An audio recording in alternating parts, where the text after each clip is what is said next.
The end of the war in Ukraine could take years, the NATO Secretary General Jens Stoltenberg has warned, adding we must not stop supporting Ukraine. The Ukrainian captured paramedic who used a body camera in Mariupol and has been freed from Russian captivity thanks President Zelensky for her release. Thousands of hectares of forest have been consumed by pre-summer wildfires in Spain as temperatures reach 10 degrees higher than normal in the region.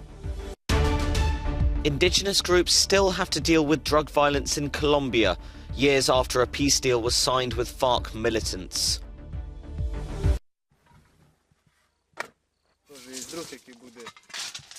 The end of the war in Ukraine could take years, according to the NATO Secretary General. Jens Stoltenberg also said we must not stop supporting Ukraine as the war nears its fourth month.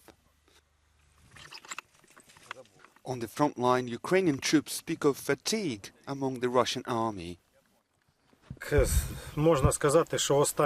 can say that in the last week there has been a stabilization of the front line, in which the enemy is exhausted and cannot continue offensive operations. It also cannot continue the offensive actions due to professional and high-quality work of our artillery. 5 civilians were killed and 12 injured in the eastern separatist city of Donetsk. Pro-Russian separatists say Ukrainian forces were shelling the region for a third day in a row, and that residents were called to stay in shelters. Donetsk has been partially controlled by Russian separatists since 2014. In Kharkiv, the Ukrainian military said they have found 103 bodies in territories deoccupied by Russian forces. The bodies, believed to be of Russian troops, are to be kept at a storage facility in order to be exchanged with the bodies of Ukrainian soldiers. Over in the southern port city of Odessa, President Volodymyr Zelensky presented state awards to border guards as he visited troops on Saturday, saying he wanted to thank them for the heroic work they have been doing.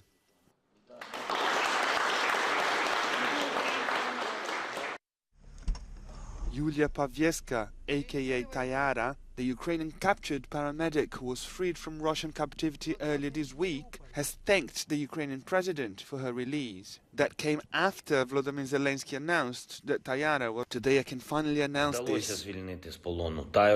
We managed to liberate Tayara, the Ukrainian paramedic Yulia Pawieska, from captivity. I am grateful to everyone who worked towards this result. Tayara is home and will keep working to liberate everyone. The Ukrainian medic became famous after using a body camera to record her work in Mariupol while the port city was under Russian siege. Pawieska passed on the clips to an Associated Press team on the 15th of March, the day before she was captured by Russian troops.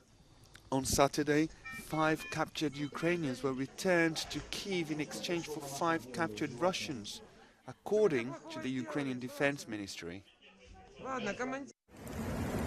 Thousands of hectares of forest have been consumed by pre-summer wildfires in Spain.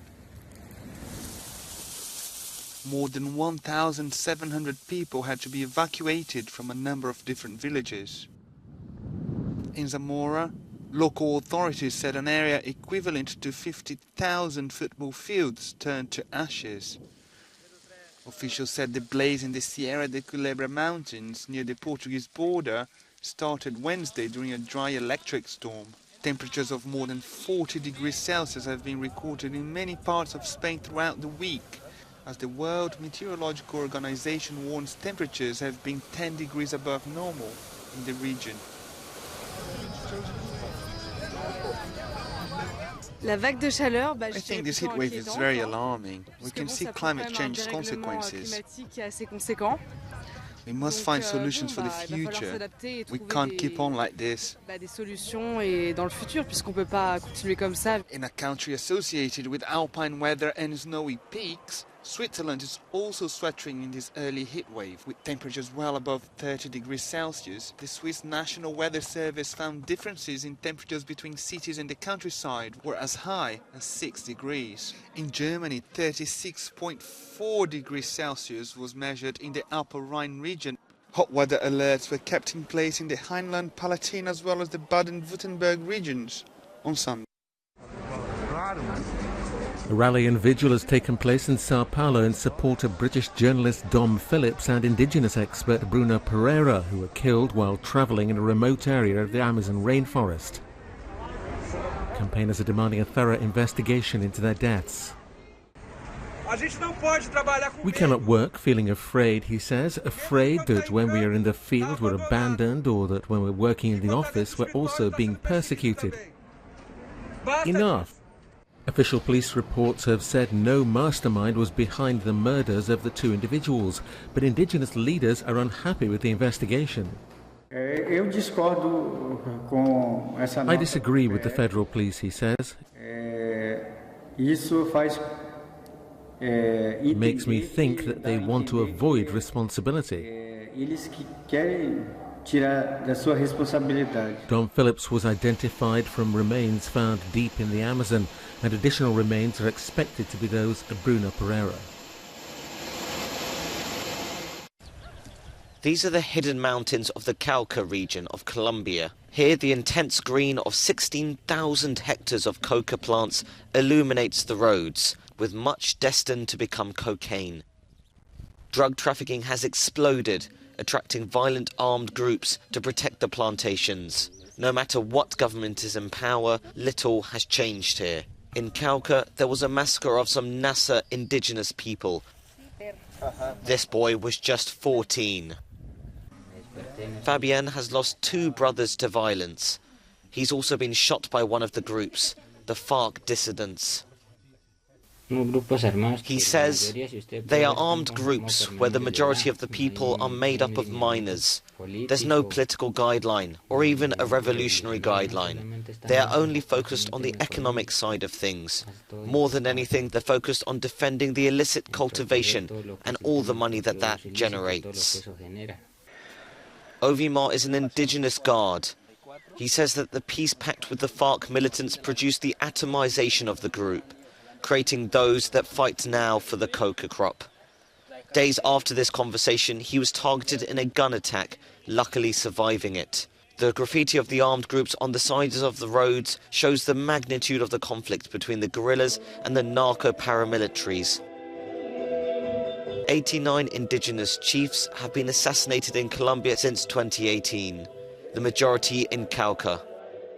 A community peace guard for the NASA says, "I don't live in my community for that same reason, because I've had to leave constant persecution, which has affected all of us. The fact that we carry this vest, this cane, puts us in the eye for them, that we are the obstacle, that we do not let them work and do what they want."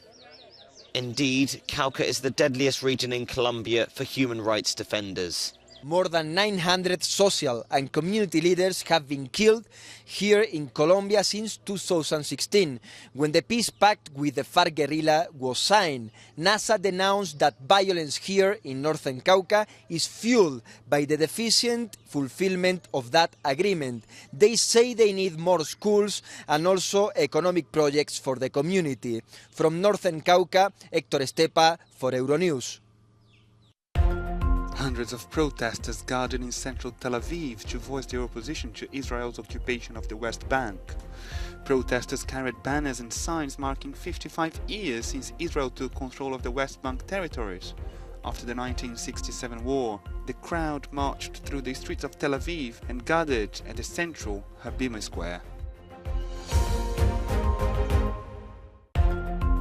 A national memorial site has opened on the island of Utøya, Norway, for the 77 victims of the terrorist attack there in 2011. The memorial site consists of 77 bronze columns to commemorate each of the people killed in cold blood. Many adolescents were among the slain, as the Norwegian Labour Party's youth organisation was holding its annual summer camp there. In Mexico City, 14,299 people beat the Guinness record for the most crowded boxing class in the world. The figure surpassed the previous record held by Moscow, which gathered around 3,000 people in 2017. It began with a Tai Chi Chuan warm-up, followed by a review of basic boxing moves, and then practicing with the professional boxers who led the event.